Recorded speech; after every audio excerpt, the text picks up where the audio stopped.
All right, it looks like I'm getting the go ahead here. So we'll get started. Good morning, everyone.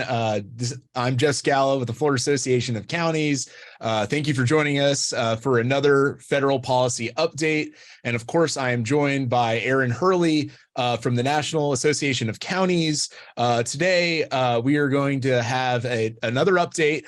This will be on the Fiscal Responsibility Act of 2023. There's been obviously some policy developments up in Congress over the course of the last month.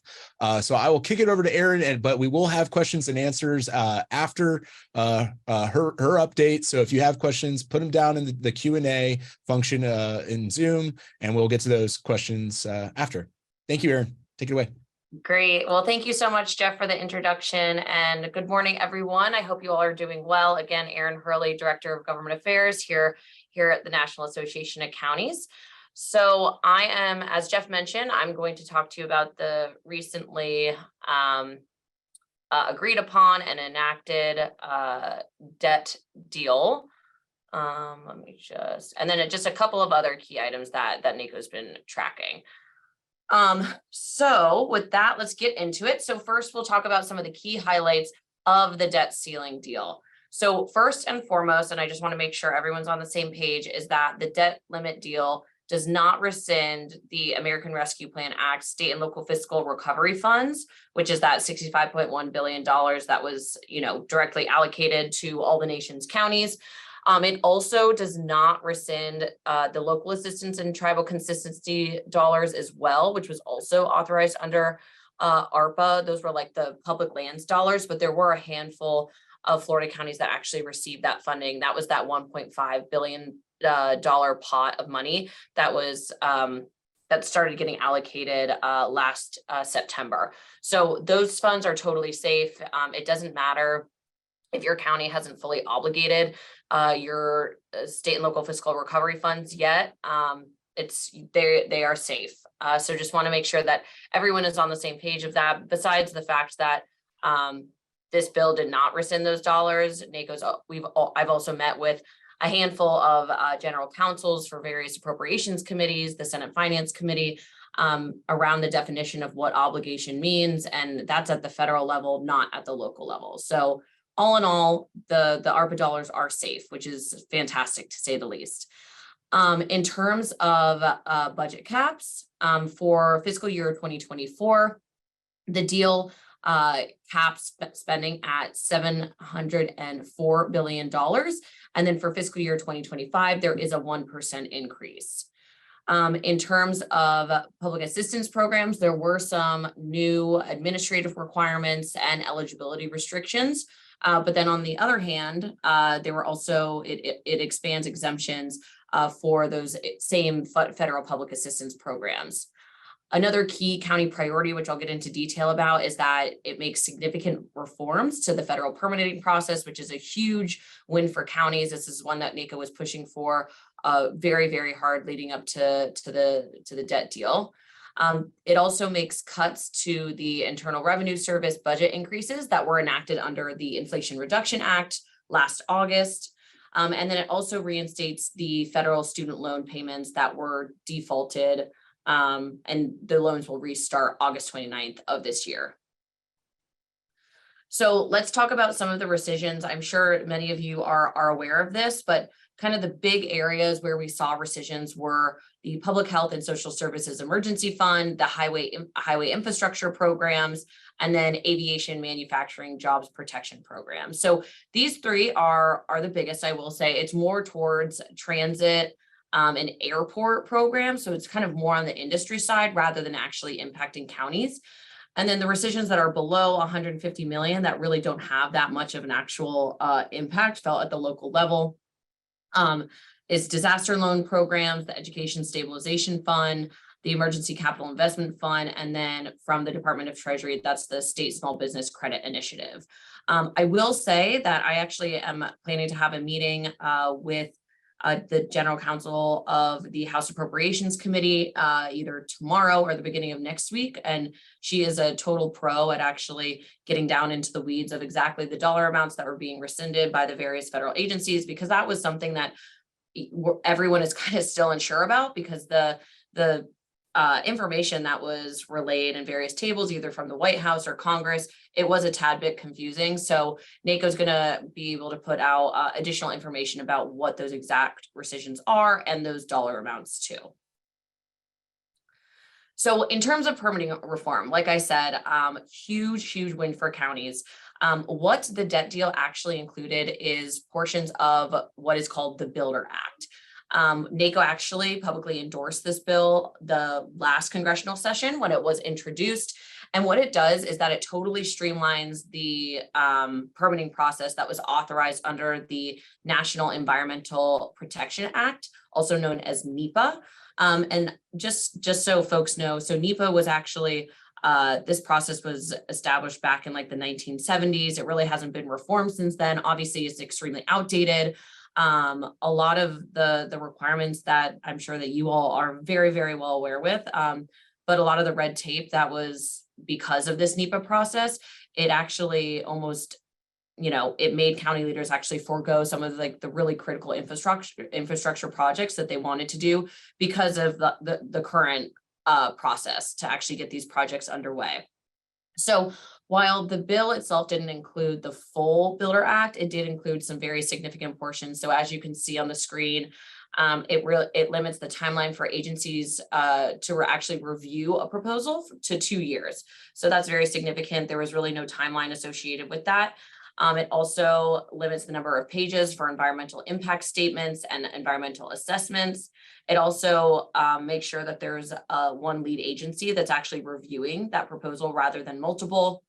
And then it also requires the preparation of a single environmental impact statement. So again, it really reduces a lot of administrative requirements under this new Builder Act, which we were really happy to see. And then even outside of the Builder Act, there were actually even more permitting provisions that were included. So as you can see, again, it establishes that a federal agency can adopt another agency's categorical exclusion, and also designates that an environmental document can be up to 5 years old if there are no other like new substantial circumstances that would impact the analysis. So you don't have to go back and rewrite a proposal in order to get a project going. You can just use the exact same proposal within that 5 year. So it is very helpful. Right now, we are working on an analysis of these exact provisions that were included in the debt deal. We are likely going to get that analysis online later today or first thing tomorrow morning. And I'll let Jeff know, and he can share that information with this group as well too. But again, this is definitely going to really enhance county's ability to take, federal resources, federal dollars, and actually use them for local infrastructure projects and actually make them happen at a much more timely pace than currently or the status quo. Also included in the deal were, I'm sure you all saw this, a lot of negotiations around work requirements for those federal public assistance programs. So originally on the table, it was work requirements for the Supplemental Nutrition Assistance Program, that's SNAP for short, that was originally called food stamps, and then the Temporary Assistance for Needy Families, TANF, and then also actually Medicaid. So the final deal does not include work requirements for Medicaid. So I do absolutely want to note that. For TANF, I also should have mentioned this is like the federal public, like it's a federal anti-poverty program for children and families. So in terms of what some of the changes are for SNAP is that it phases in additional work requirements for individuals that do not have children or are not disabled. So those individuals are also called able-bodied adults without dependents, ABODs. So what it does currently, the age threshold for ABODs is that there are additional work requirements up to 49 years old, where they have to demonstrate that they are working for at least 80 hours per month. And that work is like actually, having a job or participating in some sort of workforce training, again, for up to 80 hours a month. If they can't demonstrate that, then they will actually lose their nutrition benefits. They can only receive them for 3 months without being able to demonstrate that they're working for 80 hours a month. So that was originally for 49 years of age. That was the highest it went. And so what's going to happen for 2023, it'll push that age up to 52. So that'll be in the fall. And then in 2024, it'll push that age up to 54 in the fall again. So those are the kind of the phase-in requirements.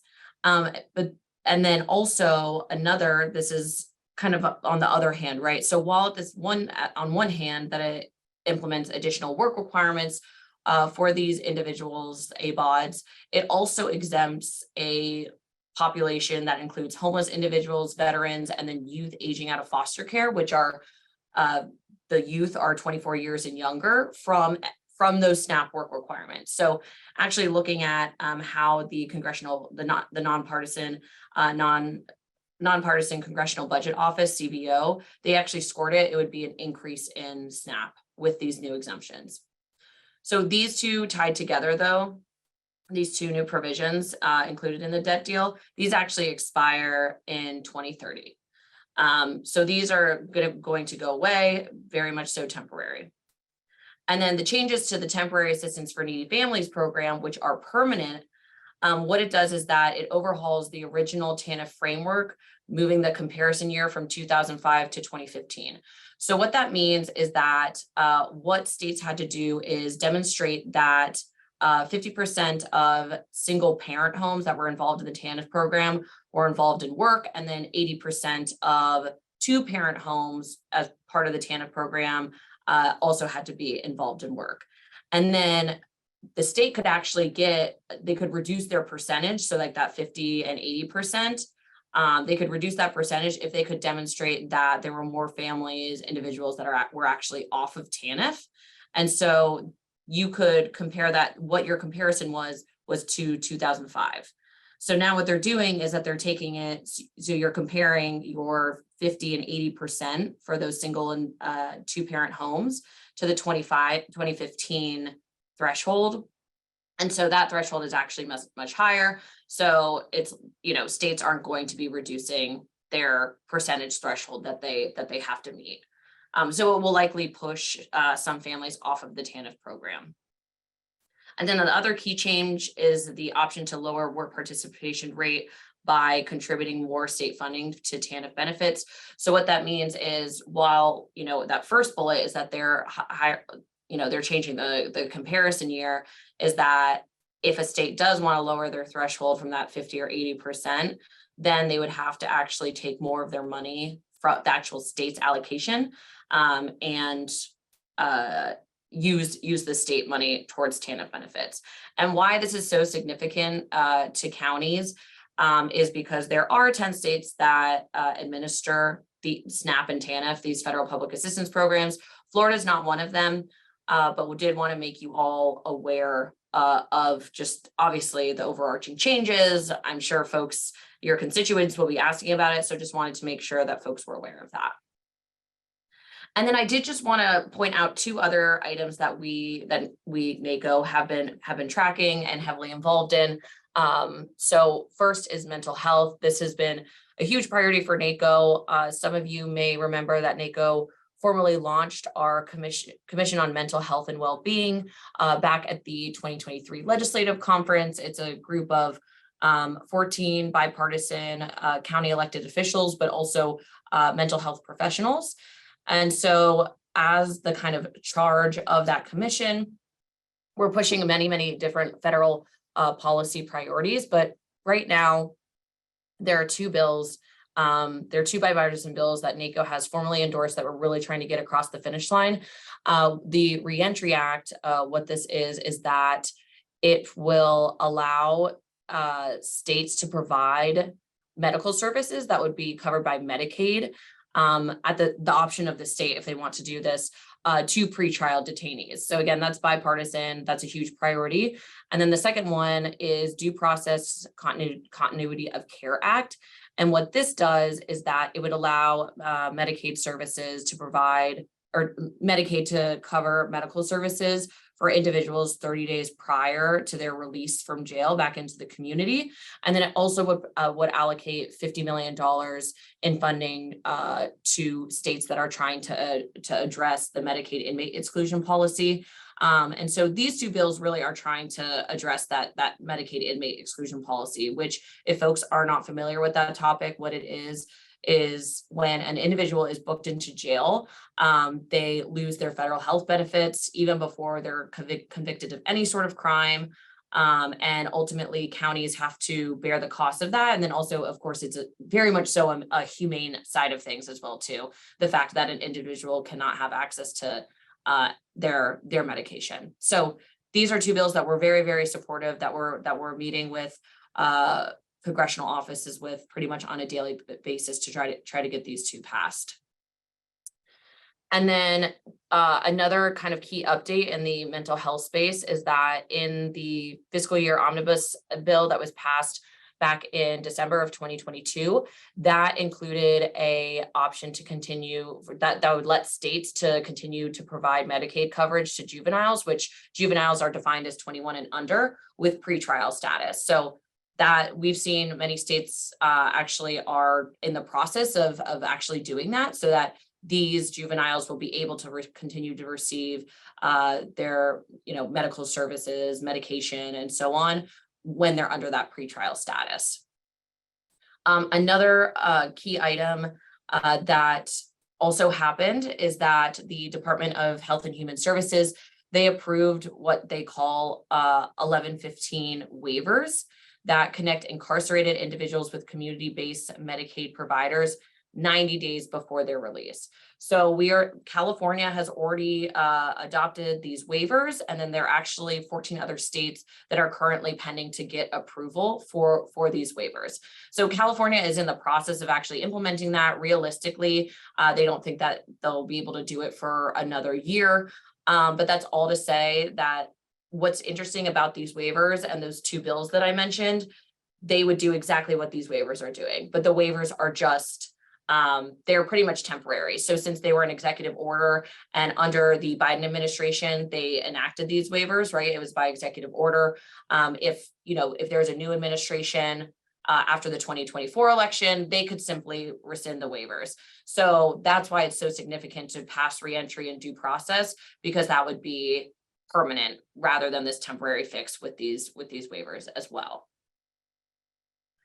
And then the final item that I just wanted to talk about is the Farm Bill. Obviously, we know that that's something that's really front and center. Currently, the 2018 Farm Bill expires at the end of September of 2023. So negotiations around the Farm Bill, the 2023 Farm Bill reauthorization, are well underway. In short, the Senate is well ahead of the House in Farm Bill negotiations, simply put, because the House, a lot of the air was being sucked up out of the room in the House because of the debt negotiations. So the Senate is on track to release their draft Farm Bill in July. Debbie Stabenow, who serves as the chair of the Senate Agriculture Committee, that's what she has said. And then in the House, they haven't really had any sort of committee hearings, subcommittee hearings around the Farm Bill, but they are trying to get a draft text of the bill out sometime during August recess. And in both chambers, there are significant changes that are being negotiated for this 2023 Farm Bill, specifically potentially clawback of unspent funding for the U.S. Department of Agriculture that was authorized under the Inflation Reduction Act. And then also, as we know, there were significant changes to SNAP eligibility requirements for ABODs. That's kind of like that's not so much of a point anymore, given the fact that the debt deal did address that issue. In terms of what NACo is doing, we have been setting up meetings with congressional offices. We also sent a letter to both congressional leadership, so like the four corners, so Schumer, McConnell, Jeffries, and McCarthy, as well as congressional leadership of the House and Senate Agriculture Committees that outlines what NACo's top priorities are for the reauthorization. So first is improving the ease of access and flexibility for Farm Bill programs. So what that really means is that a lot of the Farm Bill programs that how they currently operate, there are a lot of barriers actually in counties accessing the funding. So for example, there's like a federal match requirement that's extremely high that really deters many counties from actually applying because there's just not enough funding to do that. So that's something that we're really trying to figure out and address. Another big priority for us is rural capacity building. And so what we're hoping that this Farm Bill would do is provide $1 billion in mandatory funding for a grants-based rural capacity building program. So specifically targeting those rural communities. Also fully extend the Good Neighbor Authority eligibility to counties. That was part of the 2018 Farm Bill. That has been a huge help for many counties, rural and western counties especially. But it would help counties continue to work with the U.S. Forest Service and the Bureau of Land Management to make sure that there are conservation programs that are being implemented and that counties have a stake in these conversations. Also reauthorizing programs to support rural broadband deployment and also to strengthen SNAP to combat hunger. In addition to those priorities that we've outlined for Congress, we're also working with a group called the Regional Leadership Council, which Representative Hoyer, he is spearheading that under Minority Leader Jeffries, which focuses all around, acute issues that different regions of the United States are facing, especially when it comes to the grant application process and how that could be coupled with the reauthorization of the Farm Bill too. So that's all I have for you all today. Thank you so much for inviting me to be here. Jeff, I'll turn it back over to you. Happy to take any questions if folks have them.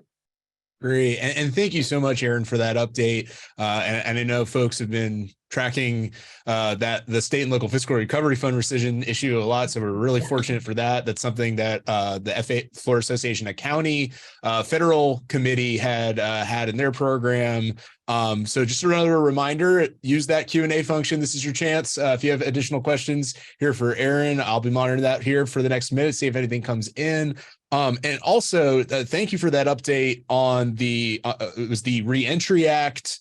And then I don't want to get the Due Process Continuity of Care Act. Yes. And I know that had been something too that FAC had been watching over the course of the last few years. So certainly appreciate those updates. Monitoring the chat here. Let's see if something comes across. Does not look like it. It's a quiet crowd here this morning, but we are recording the webinar. So if you do, if you missed us, send us your questions to Eric Poole here at the Institute of County Government. Eddie Labrador with the Florida Association of Counties, obviously, is our point staff person for federal issues. Of course, we're getting ready for our annual conference and later this month, and then the National Association of Counties conference at the end of July in Austin, in Texas. And Eryn is sharing with me some of those links. I know she had mentioned we'll get these links to you on the mental health bills, and then those additional analyses. I know I've got my NACo analysis on the Fiscal Responsibility Act here with me. Those are always great tools to keep you up to date. So we'll make sure you get those links as soon as you can. And one last check. Nope. No questions here today, Eryn. So again, thank you for joining us here this morning. I hope you have a great day. A reminder, we will have more of these federal policy updates, so make sure you sign up for those. And with that, okay, well, and Commissioner, we'll make sure we get you connected. And everyone, thank you for joining us here this morning. I hope you have a great day. Thank you, everyone.